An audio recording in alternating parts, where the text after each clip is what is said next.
सो मैंने आपको last class में किसके कॉन्सेप्ट बताया था? अर्थमेटिक का कॉन्सेप्ट बताया था, है ना। अर्थमेटिक के कॉन्सेप्ट मैंने बताया था कि इस पे आपको क्वेश्चंस मैं अगले क्लास में करा दूंगा, ठीक है।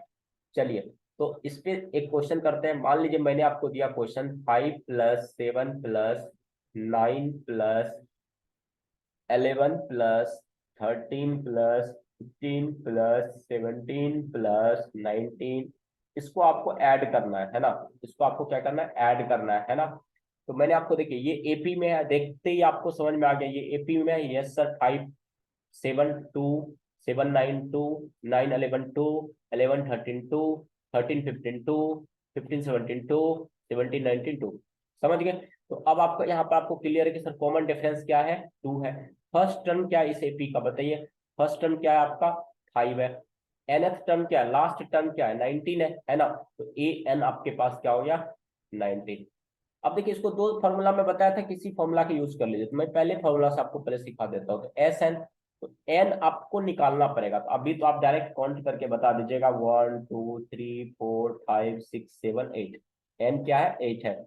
लेकिन जब ज्यादा टर्म रहेगा तो आप काउंट नहीं कर पाइएगा, है ना। तो वो कैसे निकालेगा? तो आपको बताया था nth टर्म का फॉर्मूला क्या होता है, आप सबको पता है। nth टर्म का फॉर्मूला क्या होता है? nth टर्म का फॉर्मूला क्या होता है? a + n - 1 * d। a + n - 1 * d। अब देखिए nth टर्म क्या है? 19 है। 19 इक्वल टू फर्स्ट टर्म क्या है? 5 है। 5 है। n मेरे को मान लीजिए पता नहीं है, n - 1 इंटू कॉमन डिफरेंस क्या आया? 2 आया। इसको सॉल्व कीजिए। 19 - 5 क्या हो गया? 14। 14/2 कीजिएगा तो 7। मैं डायरेक्ट कर दिया, ठीक है। Equal to n - 1। इसको जब आप सॉल्व कीजिएगा तो n आपके पास क्या आ गया? देखिए 8 आ गया, है ना। 8 मैंने यहाँ पे काउंट करके बताया, देखिए 8। इस तरीके से आप 8 निकाल लीजिएगा। ये बहुत ही इंपॉर्टेंट एप्लीकेशन है, इसको आप दिमाग में सेट कर लीजिए, है ना। ठीक है स्टूडेंट। अब देखिए ये एस एन आ गया, तो अब एस एन का फॉर्मूला आप लिखिए। n/2 2 a + n - 1 into D. M I right? बताइए, आप सबको मजा आ रहा है? समझ में आया? अच्छे से समझ में आया मैंने जितना बताया? अब देखिए n/2 2a + n - 1 into D, इसको हम अप्लाई करते हैं। n/2, तो n क्या है? 8। 8/2, 8/2 2a, तो 2 इंटू ए क्या है? 5 है। तो मैं पूरा स्टेप लिख देता हूँ, 2 × 5। मैं इसको इस वाले पोर्शन को मिटा दूं, है ना। मिटा देता हूं। आप पुट कीजिए, सॉल्व कीजिए, आंसर निकालिए। आप पुट करके सॉल्व करके आंसर निकालिए, ठीक है। तो 2a + n कितना आया था अपन का? n कितना आया था? 8 आया है। 8 - 1 इंटू डी कितना है? 2 है। 2 कर दिया। इसको सॉल्व कीजिए। 8/2 क्या हो गया? 4। 2 × 5 क्या हो गया? 10। एंड प्लस 7 - 1 इंटू 2 क्या हो गया? 14। समझ गए? 14 + 10 क्या हो गया? 24। तो ये क्या हो गया? 4 × 24। आंसर क्या आ गया? 96। 96 आ गया, है ना स्टूडेंट? बताइए। तो समझ में आ गया? कॉन्सेप्ट समझ में आया कि ना आया बताइए? कॉन्सेप्ट आपको समझ में आया अच्छे से? अच्छे से कॉन्सेप्ट समझ में आया? चलिए, तो कॉन्सेप्ट अगर आपको समझ में आ गया है तो अब आपको क्या कॉन्सेप्ट बताते हैं, देखिए। तो अब अपन क्या करते हैं? न्यू कॉन्सेप्ट ऐड करते हैं, है ना। तो अर्थमेटिक के सारे कॉन्सेप्ट आपको क्लियर हो गया? हो गया कि नहीं हो गया बताइए? अब नेक्स्ट जो बेसिक्स यूज होते हैं फिजिक्स के अंदर, मैथमेटिक्स, ज्योमेट्रिक प्रोग्रेशन, है ना। Geometric progression, geometric progression. तो अगर आप मैथमेटिक्स के स्टूडेंट हैं तो आपको कोई दिक्कत वाली बात नहीं होती होगी। अगर आप बायो के स्टूडेंट है, बायोलॉजी के स्टूडेंट है, तो आपको दिक्कत होती होगी, है ना। तो देखिए जीपी में क्या है, मैंने आपको बोला कि 4 8 16 32 64, ये मान लीजिए हमारे पास है। ये हमारे पास सीक्वेंस है। तो आप ध्यान से देखिए, आपको क्या दिख रहा है? 4 × 2 क्या होता है? 8 होता है। 4 × 2 क्या होता है? 8 होता है। 8 × 2 क्या होता है? 16 होता है। 16 × 2 क्या होता है? 34 होता है। और 32 होता है। 32 × 2 क्या होता है हमारे पास? 32 × 2 क्या हो जाएगा हमारे पास? 68 हो जाएगा। बताइए, समझ में आया? तो देखिए यहाँ पर जो आर निकालते हैं ना, वो ऐसे निकालते हैं, A2/A1, है ना। इसी को मैं अगर जनरल फॉर्मूला कह दूं तो AN/AN - 1, जो कि मैंने यहाँ पर निकाला 8/4 2, 16/8 2, 32/2 32/16 2, 64/32 2। बताइए आप सबको मजा आया, कॉन्सेप्ट अच्छे से समझ में आया, आया कि नहीं आया, बताइए समझ में आया। अगर आपको आर पता चल जाता है तो जो इसका आप टर्म लिखिएगा, इसका जो आप टर्म लिखिएगा वो इस तरीके से लिखिएगा, A R square AR³ dot dot dot dot. देखिए सेकेंड टर्म पे आर का पावर 1 है, थर्ड टर्म पे आर का पावर 2 होता है, nth टर्म पे आर का पावर क्या होगा, n-1। मजा आया, मजा आया, बताइए। तो ये जो मैंने बताई ये बहुत ही इंपॉर्टेंट है, ये पूरा आपको दिमाग में सेट हो जाना चाहिए, है ना। तो ये आप इस तरीके से क्या कर सकते हैं, जनरल टर्म आप लिखते हैं, इस तरीके से आप जनरल टर्म लिखते हैं, बताइए। नेक्स्ट, नेक्स्ट चले स्लाइड को चेंज कर दे, बताइए। नेक्स्ट चले स्लाइड को, बताइए। तो इस तरीके से आप, है ना, आप पता कर लीजिएगा, है ना, कि आपका जो सीक्वेंस दिया हुआ है वो जीपी में है या नहीं है, ठीक है, समझ में आया। चलिए, तो अब आपके दिमाग में आएगा सर इसका nth टर्म कैसे निकालते हैं, nth टर्म कैसे निकालते हैं। देखिए ये एपी का कॉन्सेप्ट मैंने बता दिया, ये पूरा क्लियर हो गया आपका, ठीक है। उसके बाद ये जीपी का मैंने आपको टर्म निकालने बता दिया, है ना। अब मैं नेक्स्ट कॉन्सेप्ट बता रहा हूँ कि सर nth टर्म आपने नहीं बताया अभी। तो देखिए ए एन जो होता है ना माय स्टूडेंट, जीपी का वो होता है ARn-1। अभी मैंने बताया था, आपने ध्यान नहीं दिया। समझ में आया, ये भी आपन का बहुत ही इंपॉर्टेंट कॉन्सेप्ट है। ए एन जो होता है वो होता है AR का power n-1। nth term of GP जो होता है ए एन, वो होता है AN=AR का पावर n-1। मैंने समझा दिया। अब चलिए सम कैसे निकालेंगे सर, जीपी के अंदर सम कैसे निकालेंगे, ये स्टूडेंट बहुत ही इंपॉर्टेंट है, प्लीज मैं आपसे रिक्वेस्ट कर रहा हूँ, इसको अच्छे से लिख करके लर्न कर लीजिए। सही बोल रहा हूँ कि नहीं बोल रहा हूँ, बताइए। इसमें दो केस होता है, अगर आर की वैल्यू क्या है, <<1 है, तो हम यूज करेंगे S sum of n term equal to A1 - R का power n divided by 1 - R। बताइए समझ में आया आपको, समझ में आया अच्छे से आपको, ठीक है। अब देखिए दूसरा केस हम यहीं पे करते हैं, जब आर की वैल्यू क्या होती है, आर की वैल्यू क्या होती है, ग्रेटर देन 1 होती है।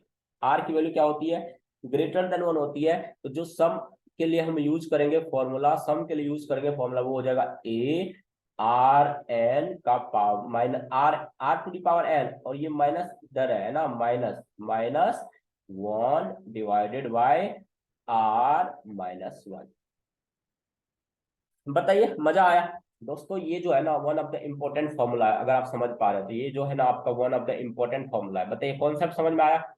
तो sum of n terms of GP आप निकाल लीजिएगा, sum of n terms of GP निकाल लीजिएगा, A × 1 - R⁴ और अगर आर की वैल्यू ग्रेटर देन 1 होगा तो होगा AR⁴n-1 डिवाइडेड बाय R-1। अभी जो पीछे वाला केस है उसमें आर की वैल्यू क्या है, आर की वैल्यू क्या है, ग्रेटर देन 1 है कि नहीं है, बताइए। आर की वैल्यू ग्रेटर देन 1 है कि नहीं है। लेकिन मोस्टली क्वेश्चन जो अपन करते हैं इस वाले पे करते हैं, <<1 वाले पे करते हैं फिजिक्स के अंदर। बताइए समझ में आया, समझ में आया। नेक्स्ट, नेक्स्ट स्लाइड पे चले, बताइए। नेक्स्ट स्लाइड पे चले तो फटाफट एक बार रिकैप कर दे क्या क्या करा दिया मैंने। ओके, तो ये क्वेश्चंस आपको समझ में आ गया है ना, अच्छे से समझ में आ गया होगा। चलिए फिर मैंने आपको इसके, देखिए यहाँ पर मैंने आर निकालना आपको सिखा दिया है ना, ये आपको क्लियर हो गया। चलिए ये देखिए nth टर्म मैंने आपको बताया है ना, और यहाँ पर मैंने आपको सम निकालना बताया। बताइए कोई डाउट है यहाँ तक तो आप पूछ लीजिए, कोई दिक्कत वाली बात नहीं है। दोस्तों अब जो मैं बताने जा रहा हूँ ना वो बहुत ही इंपॉर्टेंट है, सो ध्यान से देखिए, है ना। तो मैं नेक्स्ट स्लाइड पे चले, चलिए। मैं आपको देखिए सम ऑफ एन टर्म्स अगर मैं पूछूं तो डायरेक्टली मैंने आपको क्या बताया, दिमाग से, तो मैंने क्या बताया, A × 1 - R⁴ divided by 1 - R। ये मैंने कब बताया, जब आर की वैल्यू क्या है, <<1 है। और मैंने बोला कि यही फॉर्मूला क्या हुआ, A × 1 R⁴ divided by R-1, ये कब हो जाएगा, आर की वैल्यू क्या होगा, ग्रेटर देन 1 होगा, बेटे। लेकिन अगर मैं कहूं कि एन की वैल्यू इन्फिनिटिव है, सम ऑफ इन्फिनिटिव टर्म, तो क्या होगा माय स्टूडेंट, तो क्या होगा। देखिए जब सम एन इन्फिनिटिव हो, है ना, एन इन्फिनिटिव हो, तो क्या करेंगे हम, देखिए कुछ नहीं करना, आपको ज्यादा दिमाग नहीं लगाना अभी, है ना, मैं आपको डायरेक्ट बता रहा हूँ, इसको याद रखिएगा, फिजिक्स में आपका सारा काम हो जाएगा। A/1 - R, जब आर की वैल्यू क्या है, <<1 है, और इसी को हम कहते हैं, इसी को हम कहते हैं A/(R-1, R-1) जब आर की वैल्यू क्या है, ग्रेटर देन 1 है। बताइए समझ में आया? समझ में आया? तो ये जो फॉर्मूला है ना, ये दोस्तों बहुत ही इंपॉर्टेंट है मैं कह रहा हूँ ना, बहुत ही इंपॉर्टेंट है। इसको प्लीज है ना अच्छे से कर लीजिए, है ना, बहुत काम आएगा ये सारे फॉर्मूला। कॉन्सेप्ट समझ में आया आप सबको? बताइए कॉन्सेप्ट आप सबको समझ में आया है ना? तो मैं नेक्स्ट स्लाइड पे चलता हूँ। तो देखिए मैंने इंफिनिटिव के लिए मैं एक बार फिर से बता देता हूँ। देखिए ए कुछ नहीं करना, ए बाय 1 - आर करना है जब आर की वैल्यू क्या है, लेस देन 1 है। ठीक है। और इसी में क्या करना है, ए बाय r - 1 करना है जब क्या है, आर की वैल्यू क्या है, ग्रेटर देन 1 है। बताइए समझ में आया आपको? बताइए आपको समझ में आया? माय स्टूडेंट, मेरे स्टूडेंट, आपको समझ में आया मेरी बातें? मेरे स्टूडेंट मेरी बातें आपको समझ में आ पा रही है? बताइए। यहाँ तक किसी भी स्टूडेंट को कोई भी डाउट है तो आप पूछ सकते हैं, बताइए। यहाँ तक किसी भी स्टूडेंट को कोई भी दिक्कत तरह के डाउट है तो पूछ सकते हैं, बताइए। नहीं है? आगे बढ़े, बताइए आगे बढ़े। चलिए एक क्वेश्चन आता है पेपर में, एक क्वेश्चन आता है पेपर में, तो मैंने इसको मिटा दिया है, चलिए कोई। एक क्वेश्चन आता है पेपर, मान लीजिए मैं एक क्वेश्चन लेता हूँ आपके लिए। मान लीजिए कैपिटल क्यू की वैल्यू मैंने दे दिया, वो दे दिया आपको 2q plus q/3 plus q/9 plus q/27 plus dot dot dot dot. मुझे इसमें सॉल्व करके बताइए कैपिटल क्यू की वैल्यू क्या होगी। मुझे सॉल्व करके बताइए कैपिटल क्यू की वैल्यू क्या होगी। देखिए अगर आपके दिमाग में आएगा, जैसे देखिए आपको इस तरह के टर्म दिखाना, माय स्टूडेंट, जैसे ही आपको इस तरीके के टर्म दिखाना 3, 9, 27, तो आप समझ जाइए ये क्या है, जीपी है। एम आई राइट? और डॉट डॉट डॉट मैंने नंबर ऑफ टर्म्स मेंशन नहीं किया, तो ये जीपी किसका है, इन्फिनिटिव टर्म का है। जीपी किसका है, इन्फिनिटिव टर्म का है। समझ में आया आप सबको? जीपी किसका, इन्फिनिटिव टर्म का है। लेकिन आप इसको रिलेट, देखिए यहां से चलिएगा तो रिलेट हो जाएगा, लेकिन क्या यहां से रिलेट कर पा रहे हैं आप? 2q से आप रिलेट कर पा रहे हैं? क्योंकि देखिए अगर आप यहां से चलिएगा तो कितने टर्म हो गए, इन्फिनिटी -1 टर्म हो गए, इन्फिनिटी -1 टर्म हो गए। ये सब बातें बहुत महत्वपूर्ण होता है समझना माय स्टूडेंट, है ना। लेकिन अपन को यहाँ से अगर चलते हैं, ठीक है, तो इससे चलेंगे तो आप अभी देखिए 2q/3, क्या ये जीपी में रिलेट हो पा रहा है? नहीं हो पा रहा है ना। इसको हमें करना पड़ेगा। इसको कहते हैं अरेंजमेंट, मैथमेटिकल अरेंजमेंट के थ्रू मैथमेटिकल अरेंजमेंट के थ्रू हम इसको सीरीज में, ओके, सीक्वेंस में लाने की कोशिश करेंगे ज्योमेट्रिकल प्रोग्रेशन में।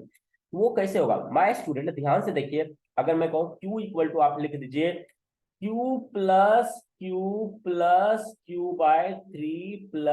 q/9 plus q/27। देखिए ये सारा q है ना, plus dot dot dot dot dot. अब आपको देखिए समझ में आया, इस क्यू को अभी आप छोड़ दीजिए, है ना, ये अब यहां से ध्यान दीजिए। देखिए अभी भी आपके पास कितने टर्म है, इन्फिनिटिव टर्म है, इन्फिनिटिव टर्म है ना। अब आप ध्यान से देखिए, अब मैं नेक्स्ट स्लाइड पे चलता हूं, तो आप ध्यान से देखिए, तो ये क्या बन चुका, कैपिटल क्यू इक्वल टू बना q+q+q/3 plus q/9 plus q/27 plus, यही था dot dot dot dot dot, है ना मास्टर। ये एक जीपी अब बन गया। अब ध्यान से देखिए, मैंने आर की वैल्यू, आर क्या होता है, A2/A1 होता है, A2/A1। तो देखिए A2 q/3 डिवाइडेड बाय, ये देखिए q/3 डिवाइडेड बाय q, तो ये देखिए 1/3 आ गया। आर की वैल्यू 1/3 है। आप दूसरा भी चेक कर लीजिए, अगर आप दूसरा चेक करना चाहते हैं तो आर की वैल्यू निकाल लीजिए, किससे, A3/A2 से निकाल के चेक कीजिए। A3/A2 से निकालिएगा तो q/9 डिवाइडेड बाय q/3, फिर से ये क्या आएगा माय स्टूडेंट, 1/3 आ गया। तो आर की वैल्यू 1/3 आ गया। अब ये अपन का पूरा अच्छा क्वेश्चन बन चुका है। आर की वैल्यू क्या है, लेस देन 1 है। मैंने आपको फॉर्मूला दिया था इन्फिनिटिव सीरीज का, तो इन्फिनिटिव सीरीज के लिए मैं पहले इसको सॉल्व करता हूँ, मैं पूरा लिख ही देता, क्यू इक्वल टू, मैंने इस क्यू को तो लिख दिया एज इट इज क्यू, ठीक है, plus with in braces, okay, मैंने बताया इन्फिनिटिव टर्म का जो जीपी होता है उसका फॉर्मूला मैंने बताया था, आर की वैल्यू लेस देन 1 है तो क्या होता है, A/1 - R होता है। बताया कि नहीं बताया, बताया कि नहीं बताया, बताइए। A/1 - R यही होता है। अब इस पर लगाइए, तो ए क्या अपन के पास q है, तो q divided by 1 minus r अपन के पास कितना है, बताइए 1/3, 1/3। Question finish. बताइए नेक्स्ट स्लाइड पर चले, तो इसको सॉल्व कर लीजिएगा आप। तो Q इक्वल टू क्या हो जाएगा, Q+Q डिवाइडेड बाई, इससे पहले मैंने क्या लिखा है देखिए, 1 - 1/3। समझ रहे हैं आप सब, बताइए समझ रहे हैं आप सब? तो ये क्या हो गया, 1/1 - 1 - 1/3 यही है। अब इसको सॉल्व करते हैं माय स्टूडेंट। ये कैपिटल क्यू इक्वल टू क्या हो गया, स्मॉल क्यू प्लस का क्यू, 1 - 1/3, 3 - 1 2/3 हो गया, है कि नहीं है? तो देखिए इसको सॉल्व कीजिए, तो क्यू प्लस 2/3, तो ये क्या होगा 3 क्यू/2 हो गया। हुआ कि नहीं हुआ बताइए? अब इसको एलसीएम लीजिए, तो देखिए 2 एलसीएम है, 2 प्लस 3 5 क्यू/2 आ जाएगा। आंसर आ जाएगा 5 क्यू/2। बताइए कॉन्सेप्ट आप सबको समझ में आया? कॉन्सेप्ट आप सबको समझ में आया? तो इसके अगला कॉन्सेप्ट मैं आपको नेक्स्ट सीरीज में बताऊंगा, है ना।